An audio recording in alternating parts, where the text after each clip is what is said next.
আজকের এই ভর্তি পৌরসভা আয়োজিত আজকের এই ওয়ার্ড ভিত্তিক যে নির্বাচন পরিচালনা কমিটির যে সাধারণ সভা, এই সভা আমি বলতে চাই টর্কি বন্দর 1 নং ওয়ার্ড বরাবর বিএনপি দখলে ছিল।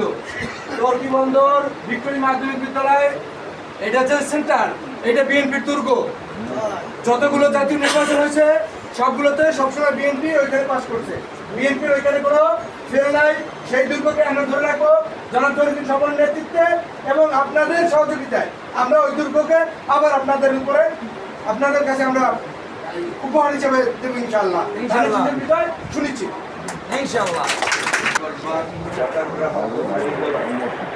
এবং আরেকটা সেটা পরে হইল আপনার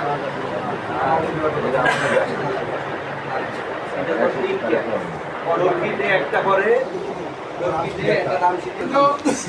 সম্মানিত উপস্থিতি এ পর্যায়ে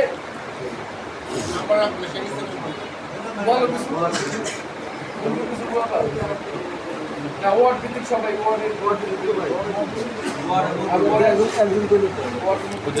আর প্রত্যেক ওয়ার্ডে একজন করে দেব সমস্যাগুলো কি সমস্যা স্যার সবাই রেখে আমার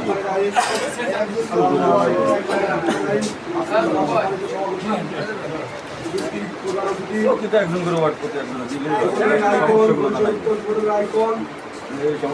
আমাদের যুবদলের রাজনীতি অভিভাবক যার দিক নির্দেশনায় আজকে কৌনদী আগল জেলা ঐক্যবদ্ধ যুবদল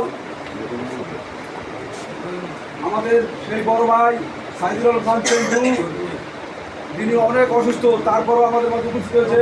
এই জন্য আমি পৌরসভা যুবদলের পক্ষ থেকে অন্তঃস্থলকে তাকে ধন্যবাদ জানাই এবং কৃতজ্ঞতা প্রকাশ করছি। আমি সর্বপ্রথমেই আল্লাহ দরবারে লাখ লাখ শুকরিয়া আদায় করতে দিয়ে আজকে বিগত 3-4টি নির্বাচন আছে যাতে আমরা ভোট প্রদান করতে পারি। ভোট প্রদান দূরের কথা কেউ আমরা চেন্নাই যেতে পারি। আজকে আল্লাহ তাআলা আবারও লাখ লাখ শুকরিয়া আদায় করতেছে। আজকে আমরা সেন্টার কমিটি করার উদ্দেশ্যে আজকে আমাদের সেন্টারটা বড় যে সেন্টারটা আওয়ামী লীগের মূল প্ল্যানের ভিতর, কিন্তু বিগত যত নির্বাচন হয়েছে প্রত্যেক নির্বাচনে 300 থেকে 400 ভোট পেয়েছে আওয়ামী লীগ, আর আমরা পাইছি 1200 থেকে 1300 ভোট। আমার বয়সে আমি দেখলে জীবনে কোনো ওই সেন্টারে 300 থেকে 400 ভোট পেয়েছে আওয়ামী লীগ। আমার সাবেক আওয়ামী লীগের এমপি মহোদয় তার বাড়ির মধ্যে সেন্টার মূল কথা বলতে হলো যে আমাদের কসবা 4টে ভাগ হয়ে গেছে। কসবার এক অংশ পড়ছে রামসিদ্ধি সেন্টারে, এক অংশ পড়ছে চৌধুরী সেন্টারে, আর এক অংশ পড়ছে আমার বরগড় সেন্টারে।